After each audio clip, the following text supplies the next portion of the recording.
주식 투자 심플하게 충분하게 스텝스. 안녕하십니까, 스텝 산사입니다. 오늘부터 저희 3주 동안 하반기 또 길게 내년 상반기까지의 전망을 좀 말씀드리려고 합니다.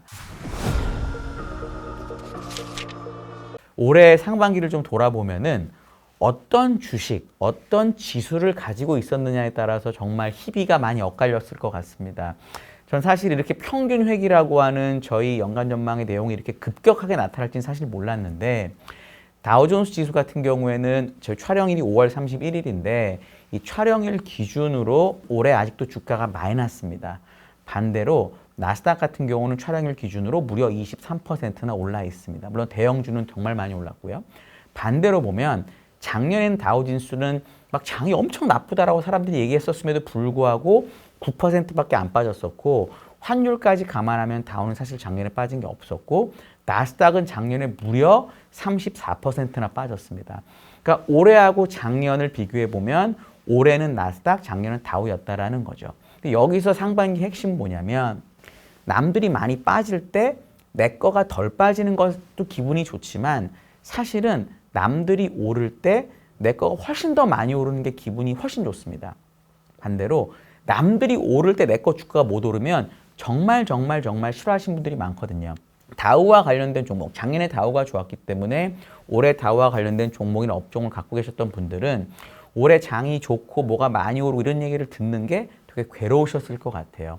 그러니까 상반기에 주식시장을 결국은 정리해 보면은 시장이 나빴던 것은 아니지만 내가 어떤 종목, 어떤 업종을 갖고 있었냐에 따라 정말로 달랐다. 이렇게 정리할 수 있을 것 같습니다. 제가 이제 처음 얘기 드릴 부분은 상반기에 그럼 시장이 어느 정도 버텼던 이유에 대해서 좀 설명을 드리려고 하는데, 가격은 EPS하고 PER의 함수입니다. 이 두 개를 곱하면 주가가 되겠죠.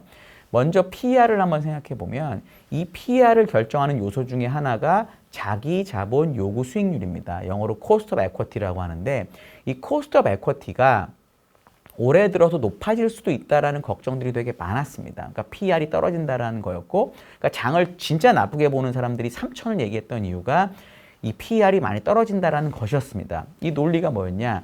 이 Cost of Equity는 금리가 올라가거나 유동성이 떨어지면 기본적으로 Cost of Equity가 올라가거든요.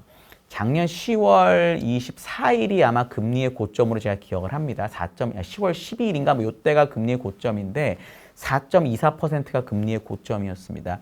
당시의 기준금리는 계속 인상될 것이다라고 사람들이 생각을 했었기 때문에 앞으로 시장금리도 계속 오를 수도 있겠다라는 우려가 팽배했던 거죠. 그 근처가 S&P 500 저점이기도 했었습니다. 근데 기준금리는 예상대로 지금 5.25%까지 올라와 있는데, 채권시장 참여자들은 기준금리는 올랐지만 이 기준금리 올린 게 오히려 경기를 많이 약화시킬 거다. 그래서 오히려 채권을 내가 사야 되겠다라고 생각했던 거죠. 지금 채권 금리가 오르락 내리락 했지만 이제 3.65%까지 떨어져 있거든요. 올해 초에 걱정했던 금리가 올라서 PER이 떨어진다라는 게 깨져버린 거죠. 그러니까 이 부분이 주식을 어느 정도 버티게 해준 거고, 또 하나는 이 유동성이 줄면 이 ERP가 올라가기 때문에 PER이 떨어지는데, 유동성은 걱정했던 것처럼 이 M2 증가율이 마이너스로 되게 세게 왔습니다. 근데 M2 증가율은 떨어졌지만 이 M2의 유통 속도가 되게 많이 개선이 됐습니다. 그러니까 M2 유통 속도가 개선이 됐기 때문에 M2가 감소한 효과를 많이 상쇄를 해준 거죠. 그러니까 PER을 구성하는 코스트 오브 에퀴티 요소 중에서 금리는 떨어지고 유동성 악화를 막아줬기 때문에 생각보다 PER이 많이 안 떨어진 겁니다. 이게 주가가 버텼던 요인이고요. EPS 쪽은 어떠냐? 보통 EPS 성장률을 말할 때 12개월 forward EPS 성장률을 많이 씁니다. 그러니까 예를 들어 지금이 5월 말이니까 올해 7개월치, 내년 5개월치를 써서 12개월 동안의 이익이 어떻게 되는지를 많이 쓰는데요. 요 성장률의 차이를 한번 계산해 보면 올해 1월 같은 경우에는 작년 요맘때랑 올해 요맘때랑의 차이가 1%포인트 미만이었는데 5월달 수치를 계산해 보면 그 차이가 2%포인트 넘게 확대가 됩니다. 그러니까 5개월 동안 EPS 성장률에 대한 기대가 많이 좋아진 거죠.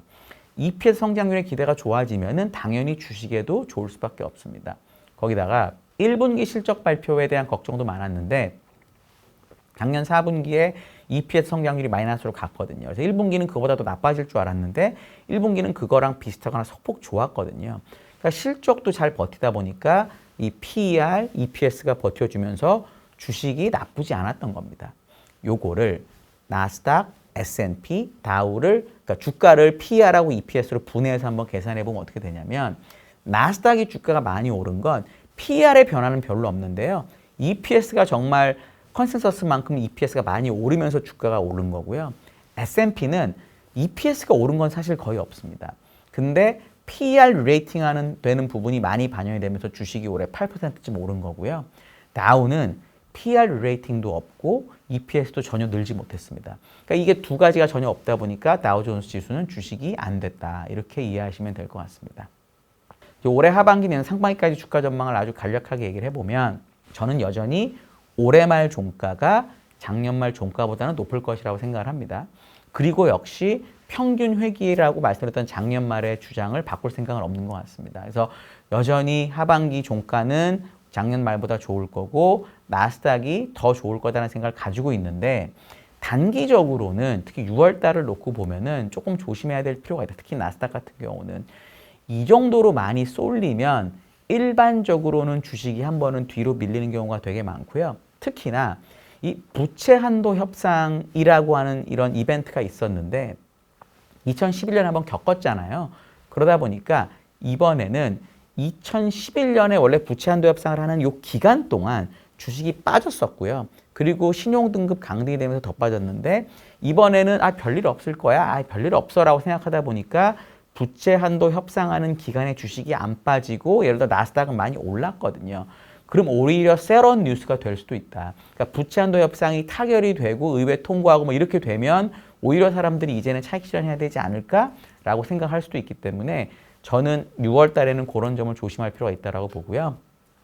요거까지 감안해서 저희가 이제 시나리오를 얘기를 해보면 베어 케이스로 제가 생각하는 S&P 500 지수는 3,700이고요. 참고로 지금 5월 31일 촬영일 기준 S&P는 4,200입니다. 3,700이고 베이스 케이스는 4,400 정도 되고요. 불 케이스는 4,900 정도 됩니다. 제가 오늘 이 시간에는 베어 케이스하고 베이스 케이스만 말씀을 드릴 건데 베어 케이스는 앞에서 말씀드렸던 부채 한도 협상하고 이 물가 재상승에 대한 우려가 있을 때 나올 수 있을 것 같습니다. 이 부채 한도 협상은 뭐 새로운 뉴스도 새로운 뉴스지만 펀더멘털한 이유가 뭐가 있냐면 부채 한도 협상이 끝났기 때문에 미국 재무부가 채권을 찍어야 됩니다. 뉴스에 나오기로는 6천억 달러를 찍어서 금고를 메꿔야 된다고 하는데 이 6천억 달러는 미국 연준 자산의 7%가 넘습니다. 연준이 한 달에 줄이는 금액이 950억 달러 정도 되니까 거의 뭐 6개월, 7개월치 정도 되는 거죠. 상당히 큰 금액이에요. 이거를 빠르게 6월 달 안에 채우겠다라는 게 재무부의 목표인 거니까 이만큼 시장 유동성이 빨리게 돼 있습니다. 그럼 금리가 올라가고 하면 주식에 부담이 될 수밖에 없고요. 물가 상승 우려는 이런 겁니다. 어차피 70년대 후반에 나타났던 이 물가의 재상승은 그때 6년 걸렸습니다. 올라가는데. 지금 당장 우려가 있는 건 아니지만 주가가 셌기 때문에 예를 들어 6월 뭐 10며칠에 물가 나오고 FOMC하고 이런 과정을 거치면서 야 이게 70년대 후반과 같은 물가 급등기랑 비슷해라고 사람들이 얘기하게 되면 주가 강했던 걸 되돌릴 수가 있는 거거든요.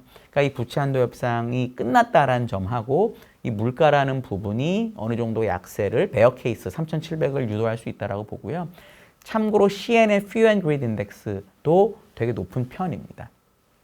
베이스 케이스는 뭐가 있냐면 제가 이제 그냥 베이스로 보는 건 아까 얘기 드린 것처럼 올해 1분기의 미국 EPS 성장률이 S&P 500 기준으로 작년 4분기보다 개선이 됐습니다. 물론 아직 마이너스긴 하지만 원래 작년에 나왔던 컨센서스를 보면 1분기 마이너스가 더 컸어야 돼요. 2분기가 개선이 되는 거였는데 지금은 1분기가 잘 나왔기 때문에 2분기 S&P 500 EPS 성장률이 1분기보다 나빠지게 되어 있습니다.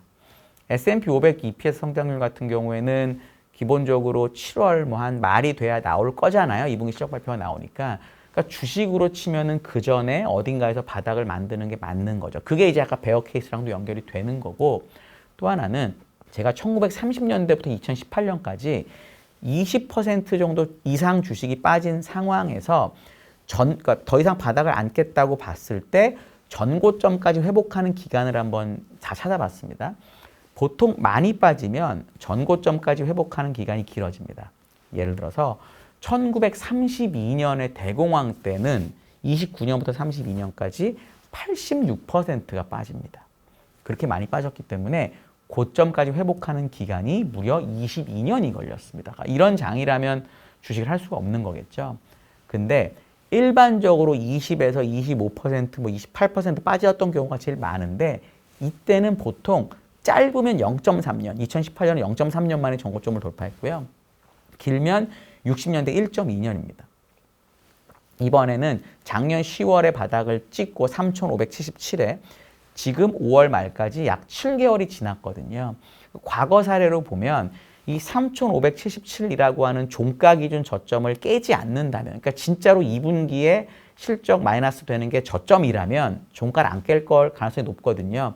그러면 이미 7개월이 지났기 때문에 올해 하반기나 내년 상반기 안에 전고점을 돌파할 가능성이 되게 높아지는 겁니다. 그러니까 제 생각에는 올해 말까지 4,400 정도를 보는 게 베이스 케이스고 내년에 전고점을 돌파하는 게 합리적이다. 이 기간으로 봐도 저는 이제 그렇게 생각을 하고 있습니다. 오늘 여기까지만 말씀을 드릴 거고요. 이제 다음 시간에는 제가 불 케이스, 올해 안에 혹시 4,900이 가는 그림은 없을까를 고민해 봤고 그건 어떤 경우가 나올 건지를 제가 이야기를 드릴 거예요.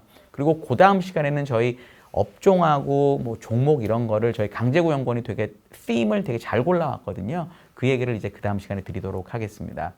제가 이제 오늘 한 얘기가 몇 가지가 있는데 질문 있으시거나 또는 뭐 저거 좀 이상한 것 같다 이런 의견 있으시면은 댓글 달아주시고 제가 꼭 답변 드리겠습니다. 감사합니다.